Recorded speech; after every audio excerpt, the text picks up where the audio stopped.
Pessoal, o furto é um crime que tem muita jurisprudência, são muitos casos, e volta e meia a gente se depara com mudança no posicionamento.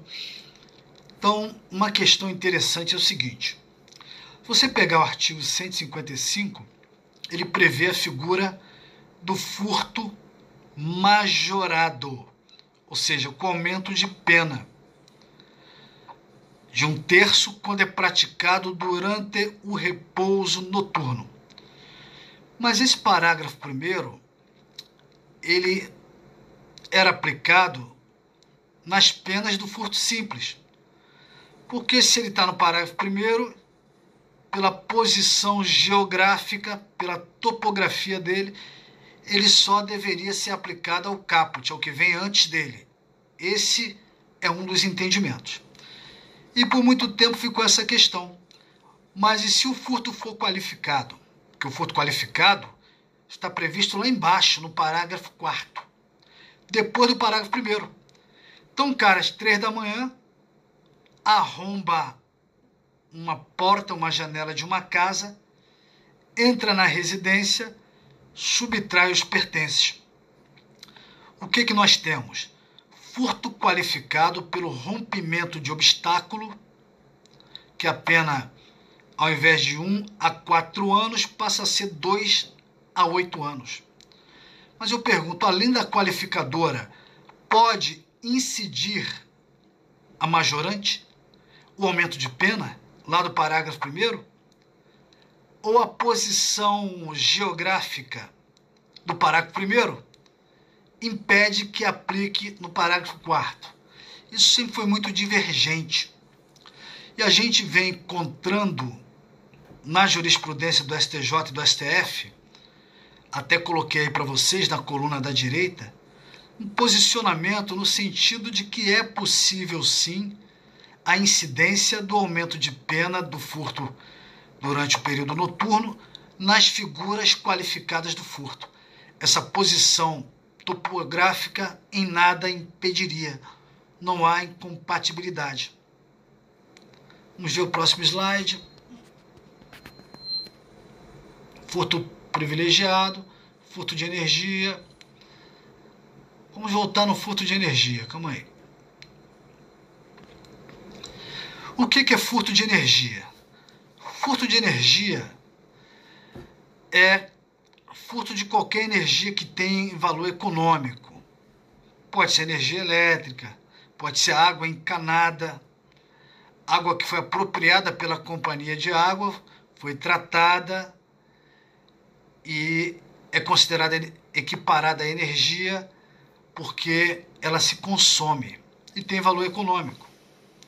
Até o sêmen de um animal, de um cavalo, por exemplo, um cavalo que seja um cavalo campeão, premiado, que só para que o cavalo faça cobertura numa fêmea é 5 a 10 mil reais, que o material genético dele vale mais do que o material genético de um ser humano, que ainda que não possa ser comercializado, mas se alguém quiser comercializar, não pode.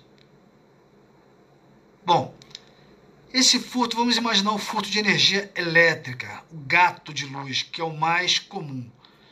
Se por um acaso a concessionária de energia descobre que está havendo ali um desvio da energia, o consumo está sendo muito maior do que está sendo registrado, ou nem registrado está sendo.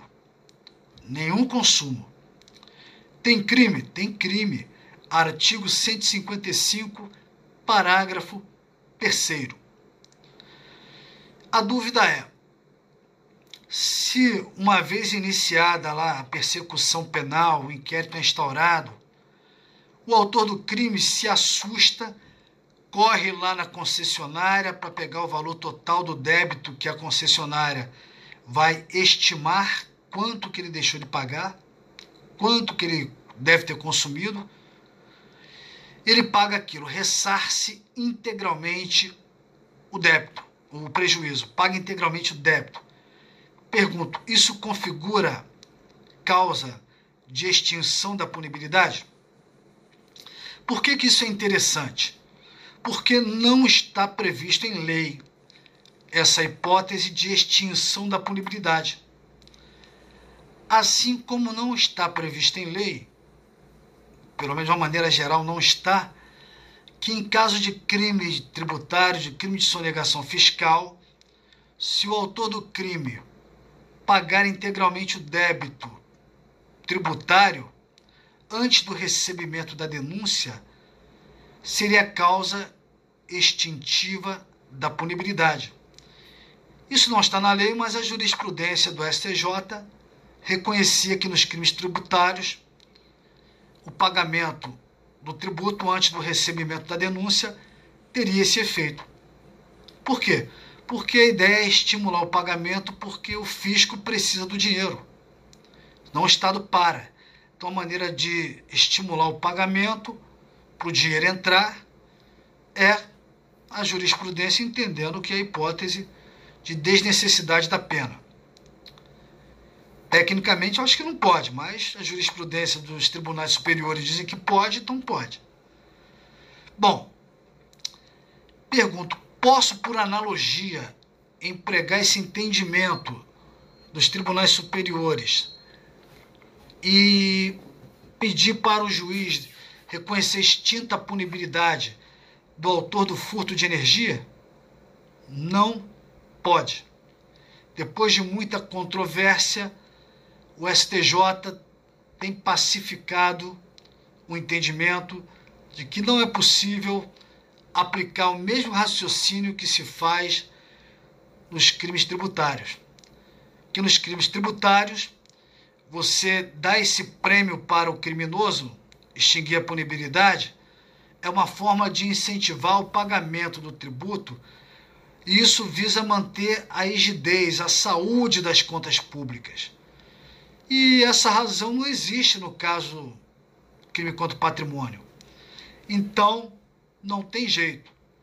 Não vai extinguir a punibilidade pelo fato de ter ressarcido integralmente o dano.